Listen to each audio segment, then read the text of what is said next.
উনি সফরে বেরিয়েছেন হাদিস কালেকশনের জন্য। প্রচন্ড শীতের রাত, উনি মাগরিবের নামাজ, এশারের নামাজ পড়ে একটা মসজিদে শুয়ে পড়লেন, আর শুয়ে শুয়ে হাদিস পড়তেছেন। কি পড়তেছেন? কথা বলেন।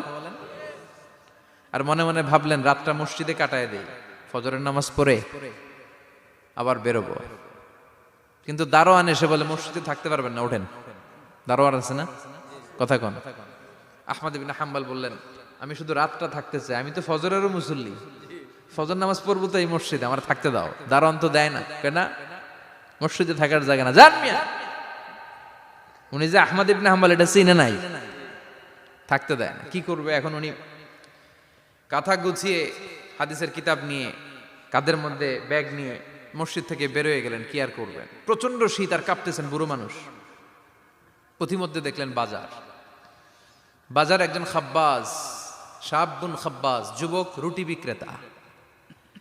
সে রুটি বিক্রি করে, চুলার মধ্যে রুটি সেকে। সে যে সালাম দিল, আসসালামু আলাইকুম। যুবক বলে, ওয়ালাইকুম আসসালাম।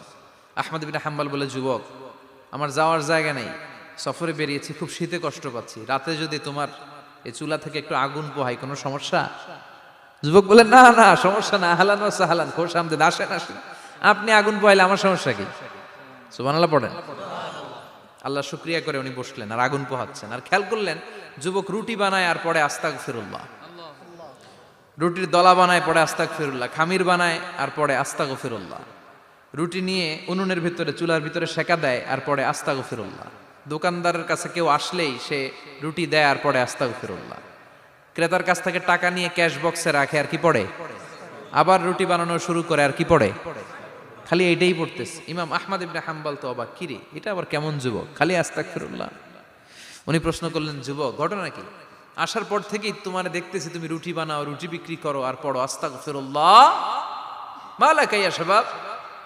যুবক বলে, আস্তাগফিরুল্লাহ আমার সবচেয়ে বেশি পছন্দের আমল, আমি সব সময় আঠার মতো ইস্তেগফারের সাথে লেগে থাকি আর সব সময় পড়তে থাকি আস্তাগফিরুল্লাহ, আর এর বদৌলতে আল্লাহ আমারে মুস্তাজাবুদ দাওয়া বানিয়ে দিয়েছে। আহমদ ইবনে হাম্বল তো অবাক, আনতা মুস্তাজাবুদ দাওয়া, তুমি মুস্তাজাবুদ দাওয়া, রুটিওয়ালা।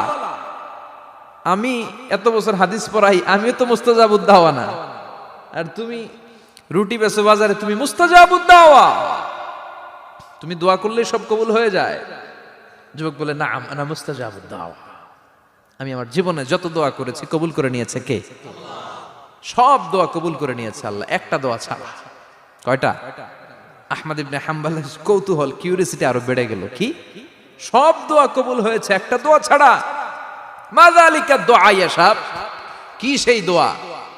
যুবক এবার বলতে শুরু করলো, আমার জীবনে যে দোয়াটা আল্লাহ কবুল করে নাই সেটা হচ্ছে আমি আল্লাহর কাছে অনেক চেয়েছি, অনেক দোয়া করেছি যে আল্লাহ, শুনেছি এই জামানার সবচেয়ে বড় মুহাদ্দিস, তার নাম নাকি ইমাম আহমদ ইবনে হাম্বল। আল্লাহ তোমার কাছে আমার চাওয়া, আমি যেন এই ইমাম আহমদ ইবনে হাম্বলরে দেখে মরতে পারি, আমি যেন ইমাম আহমদ ইবনে হাম্বলের হাতে হাত রেখে মুসাফা করতে পারি আর তার কপালে একটা চুমু এঁকে দিতে পারি। আহমদ ইবনে হাম্বল আবেগপ্রবণ হয়ে গেলেন, চোখের পানি ছেড়ে দিলেন, বললেন, যুবক তোমার এই দোয়াটাও কবুল হয়ে গিয়েছে। আহমদ ইবনে হাম্বলের দেখার সাক্ষাৎ পাওয়ার জন্য আহমদ ইবনে হাম্বলের বাড়িতে তোমার যাওয়ার দরকার নাই, আহমদ ইবনে হাম্বল তোমার দরবারে ছুটে এসেছে। আনা আহমদ ইবনে হাম্বল মুহাদ্দিসুদ দাহর, আমি নিজেই আহমদ ইবনে হাম্বল। যুবক চোখের পানি ছেড়ে দেয়, আহমদ ইবনে হাম্বল চোখের পানি ছেড়ে দেয়।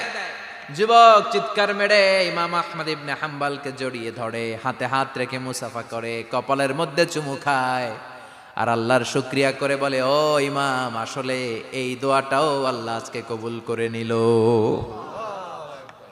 বিশ্বাস হয়? সবসময় ইস্তেগফার পড়লে আপনার দোয়াগুলোর এইভাবে কবুল করে নিবে কে?